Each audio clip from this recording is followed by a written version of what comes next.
প্রিয় শিক্ষার্থীরা, আশা করি তোমরা প্রত্যেকে ভালো আছো। তোমাদের সকলকে নতুন বছরের শুভেচ্ছা জানিয়ে শুরু করছি। আমি শামীম আহমেদ, প্রভাষক, গণিত বিভাগ। আমি তোমাদের সাথে আজকে তোমাদের সাথে ক্লাস করার জন্য উপস্থিত হয়েছি। সেটা হলো, তোমরা ইতিমধ্যে জানো, আগেও জানতে পেরেছ, কারণ ক্লাস 8-এ তোমাদের সাথে আমি ছিলাম গণিত ক্লাস নিয়ে। আজ আবার নবম শ্রেণীতে যারা আসছো প্রত্যেকের সাথে এখান থেকে শুরু হলো তোমাদের সাথে আবার নতুন করে পথ চলা। নবম শ্রেণীতে যারা উত্তীর্ণ হয়ে আজকে এই ক্লাস করার জন্য উপস্থিত হয়েছ, তোমাদের সকলকে জানাচ্ছি সাধুবাদ।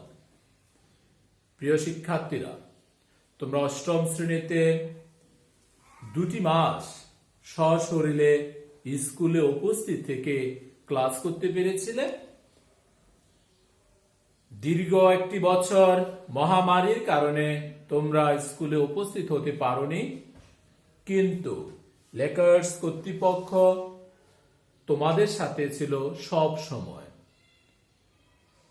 তোমরা স্কুলে আসতে পারোনি, কিন্তু তুমি তোমার বাসায় বসে তোমার পাঠ্য কার্যক্রম প্রতিনিয়ত কমপ্লিট করতে পেরেছ। আমরা চেষ্টা করেছি অনলাইনের মাধ্যমে তোমার ক্লাস, তোমার বই কমপ্লিট করে তোমাকে জানিয়ে দেওয়া যে প্রত্যেকটি অধ্যায়ের অঙ্ক কিভাবে করতে হয়। প্রিয় শিক্ষার্থীরা, তোমরা ক্লাস 8-এ ছিলে। 8-এর পূর্ণাঙ্গ বই তোমরা সমাধান করেছ, এটা আমার দৃঢ় বিশ্বাস। কারণ আমরা অনলাইনের মাধ্যমে তোমাদের বইটি শেষ করেছি, তোমাদের বইকে আমরা কয়েকবার রিভিশন করেছি। তোমরা ক্লাস 9-এ উত্তীর্ণ হলে তোমাদের জন্য অত্যন্ত গুরুত্বপূর্ণ সময় নবম শ্রেণী। কারণ এখান থেকে তুমি 3টি ভাগে বিভক্ত হতে চাচ্ছ, বা তুমি তোমার জীবনকে 3টি ধাপে বা 3টি মুখী করার একটি প্রক্রিয়ায় উত্তীর্ণ হয়েছে নবম শ্রেণীতে। যদিও এই বছর থেকে লেকার্স কর্তৃপক্ষ একটি মুখকে আমরা বন্ধ করে দিয়েছি, কারণ আমরা এখানে মানবিক বিভাগের স্টুডেন্ট বা ছাত্রছাত্রীর সংখ্যা কম পেয়ে থাকি বিদায়। প্রিয় শিক্ষার্থীরা, নবম শ্রেণী থেকে শুরু হয় বিভাগ নির্বাচন। এখানে বিজ্ঞান বিভাগ, এখানে ব্যবসা শিক্ষা বিভাগ, মানবিক বিভাগ, 3টি বিভাগে পড়ার সুযোগ এখান থেকে শুরু হয়ে থাকে। অর্থাৎ তুমি 8টি বছর পড়াশোনা করেছ, নবম বছর থেকে তুমি তোমার জীবনের মুখ, তুমি তোমার জীবনের কেরিয়ার, তুমি তোমার লাইফের উৎপত্তি এখান থেকে শুরু করবে, যে তুমি কি মুখী হতে চাচ্ছ, তুমি কি হতে চাচ্ছ, তুমি দেশের জন্য কি করতে চাচ্ছ, তুমি নিজের জন্য কি করতে চাচ্ছ, তুমি তোমার বাবা মায়ের প্রত্যাশাকে কোন দিকে নিয়ে যেতে চাচ্ছ। কারণ তোমার বাবা মা তোমার উপর অনেক প্রত্যাশা করছে। তোমাকে হয়তোবা ডাক্তার বানাবে, তোমাকে হয়তোবা ইঞ্জিনিয়ার বানাবে, তোমাকে হয়তোবা একজন বিচারক বানাবে, তোমাকে হয়তোবা দেশের একজন সচিব বানাবে, তুমি হয়তোবা এই দেশের একজন প্রধানমন্ত্রী হবে, তুমি হয়তোবা একদিন এই দেশের রাষ্ট্রপতি হবে, তুমি হয়তোবা একদিন তোমার মাধ্যমে এই দেশ পরিচালনা হবে। প্রিয় শিক্ষার্থীরা, নবম শ্রেণী থেকে যখন তোমার বিভাগ বিভাজন শুরু হয়, তুমি তোমার বিভাগ বিভাজনের ক্ষেত্রে সর্বোচ্চ গুরুত্ব দিতে হবে। শুধুমাত্র তোমার বন্ধু, তোমার বান্ধবী কোন বিভাগে যাচ্ছে এটা নয়, তুমি কোনটা পারবে, তুমি নিজে কি গ্রহণ করতে পারবে, সেটা তোমাকে সিদ্ধান্ত নিতে হবে। কারণ এই সিদ্ধান্তটা তোমার সম্পূর্ণ নিজের। তুমি তোমার লাইফের কেরিয়ার গঠন করবে এখান থেকে শুরু করে। বিজ্ঞান বিভাগ সারা বিশ্বের জন্য উন্মুক্ত, তোমরা অবশ্যই জানো, কারণ বর্তমান ডিজিটালাইজেশন যুগে, বর্তমান যে যুগ তথ্য প্রযুক্তির যুগ, এখানে বিজ্ঞান বিভাগ একমাত্র বিভাগ যেখানে, যার জন্য সারা পৃথিবী তোমার কাছে উন্মুক্ত।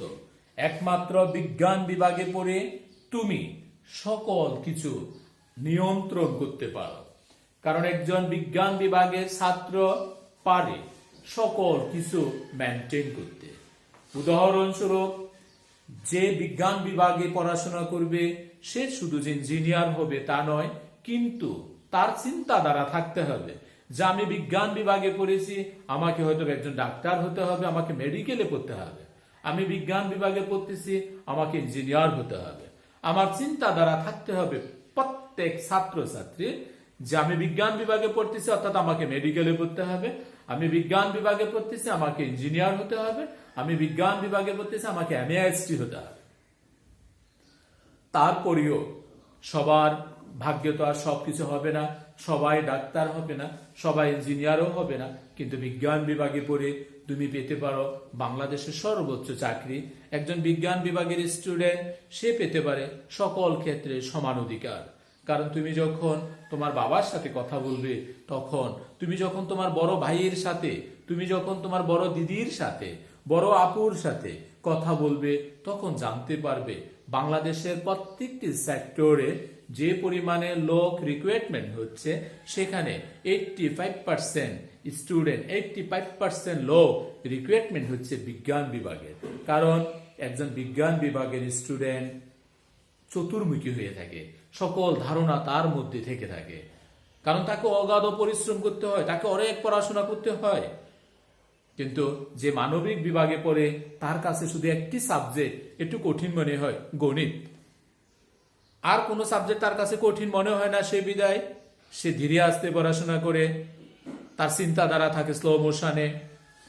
যে কমার্সের স্টুডেন্ট, তার কাছে থাকে যে হিসাব বিজ্ঞান আর গণিতটা তার কাছে কঠিন, অন্যান্য সকল সাবজেক্ট তার কাছে সহজ মনে হয়, যার কারণে তার চিন্তাধারাটা আসলে স্লো মোশনে হয়ে যায়। কিন্তু বিজ্ঞান বিভাগের স্টুডেন্ট, তাকে সকল সাবজেক্ট সমানভাবে গুরুত্ব দিতে হয়, তবে সে চাকরির ক্ষেত্রে, কারণ চাকরির ক্ষেত্রে তাকে যদি কম্পিটিশনে যেতে হয়, চাকরির ক্ষেত্রে তাকে যখন পরীক্ষা দিতে হয়, সেখান থেকে গণিতের প্রশ্ন হয়ে থাকে, বিজ্ঞানের প্রশ্ন হয়ে থাকে, ইংরেজি প্রশ্ন হয়ে থাকে, সাধারণ জ্ঞানের প্রশ্ন হয়ে থাকে।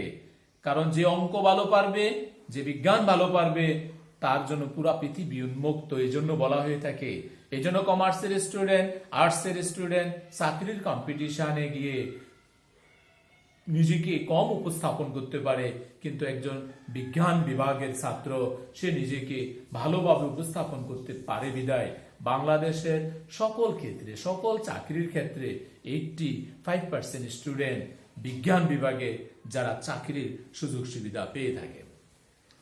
প্রিয় শিক্ষার্থীরা, তোমরা যারা বিজ্ঞান বিভাগে পড়ার আগ্রহ ব্যক্ত করেছ, আমি তোমাদের সাথে আছি এবং তোমাদের সাথে SSC পর্যন্ত থাকার দৃঢ়পত্র ব্যক্ত করছি।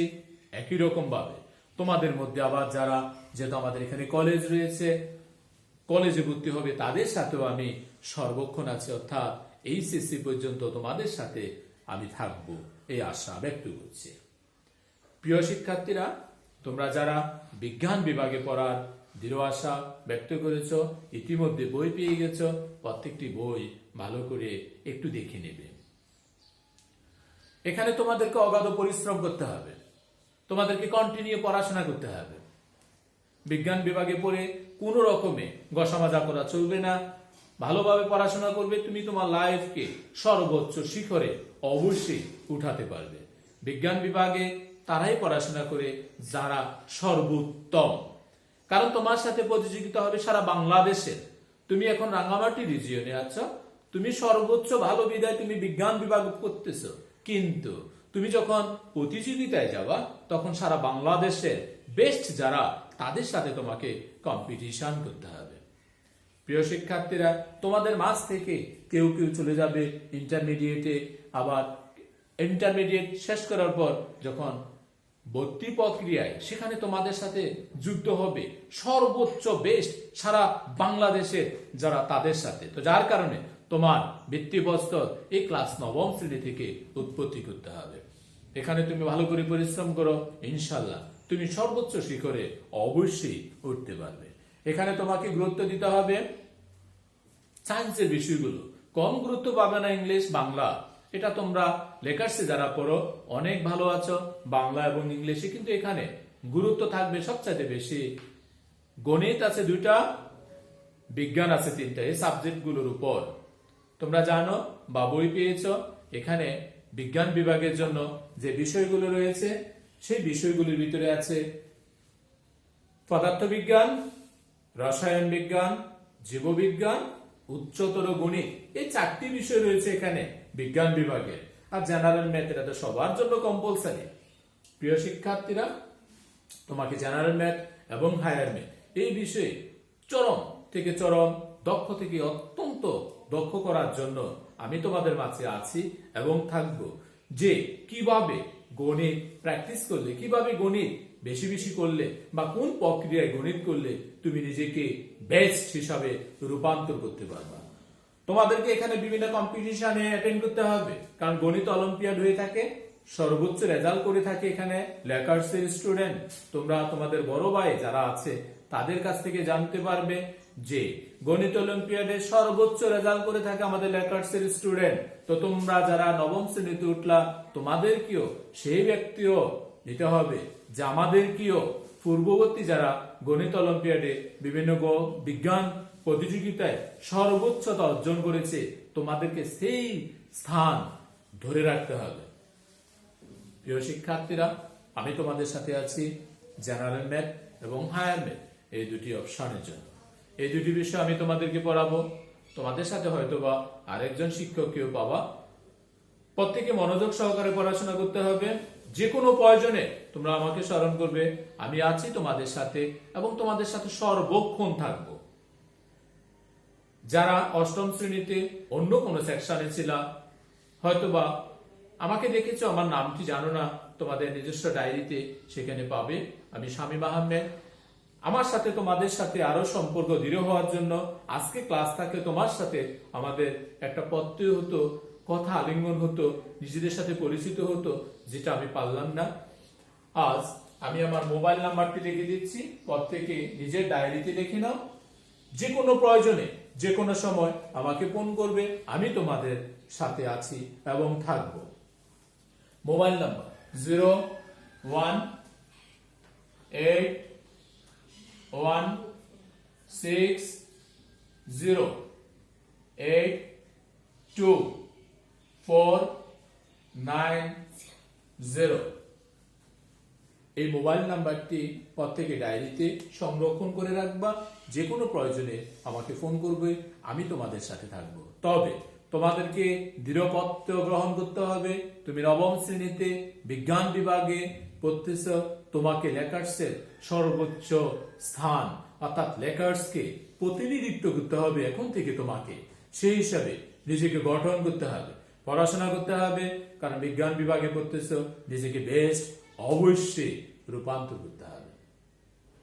প্রিয় শিক্ষার্থীরা, আজকে আমি তোমাদের জেনারেল ম্যাথ নিয়ে আলোচনা করব। তোমরা ক্লাস 8-এ জেনারেল ম্যাথ করেছো। যে কয়টি বিভাগ ছিল এখানেও জেনারেল ম্যাথ সম্পর্কে যদি আলোচনা করা হয়, এখানে 4টি বিভাগ রয়েছে। একটি বিভাগে পাবা তুমি বীজগণিত,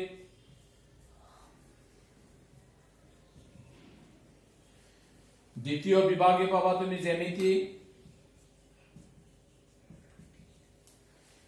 তৃতীয় বিভাগে পাবা তুমি ত্রিকোণমিতি,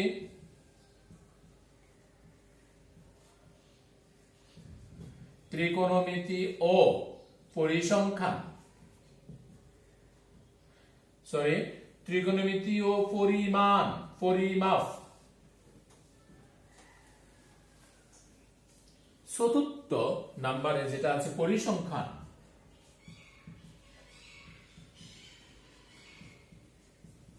এই 4টি ভাগে তোমার জেনারেল ম্যাথের বইটি বিভাজিত।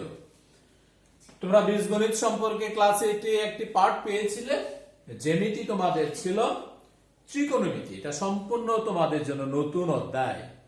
ত্রিকোণমিতি রয়েছে এখানে, এখানে রয়েছে পরিমাপের অধ্যায়। আরেকটি অপশন রয়েছে তোমাদের এখানে পরিসংখ্যান।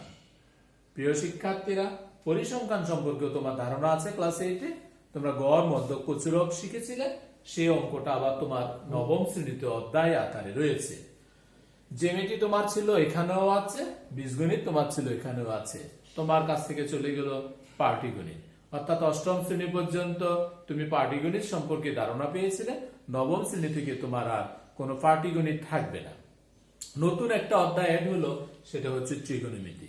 এভাবে তোমার 100 নম্বরের পরীক্ষা হয়ে থাকে, যেখানে 70 নাম্বার থাকে সিকিউতে আর 30 নাম্বার থাকবে এমসিকিউতে। 70 নাম্বারের জন্য 11টি প্রশ্ন থাকবে, 60টি প্রশ্ন আনসার করতে হয়। 11টি প্রশ্ন থাকে, 60টি প্রশ্নের আনসার করতে হয়। পরিসংখ্যানে 2টি প্রশ্ন থাকবে, 1টি আনসার করতে হয়। ত্রিকোণমিতি এবং পরিমাপ 3টি প্রশ্ন থাকে, 2টি আনসার করতে হয়। জ্যামিতি 3টি প্রশ্ন থাকে, 2টি প্রশ্ন আনসার করতে হয়। বীজগণিত 3টি প্রশ্ন থাকে, 2টি প্রশ্নের আনসার করতে হয়। অর্থাৎ 11টি প্রশ্ন থাকবে, তোমাকে 60টি প্রশ্নের উত্তর করতে হয়, তবে 70 নাম্বার। প্রিয় শিক্ষার্থীরা, আগামীকাল অর্থাৎ পরবর্তী ক্লাস থেকে আমরা অঙ্ক শুরু করব। প্রত্যেকে বই খাতা কলম নিয়ে বসবে এবং প্রতিনিয়ত ক্লাসগুলো করবে, এই আশা ব্যক্ত করে আজকের মতো এখানে বিদায় নিচ্ছি। আমি শামীম আহমেদ, ধন্যবাদ।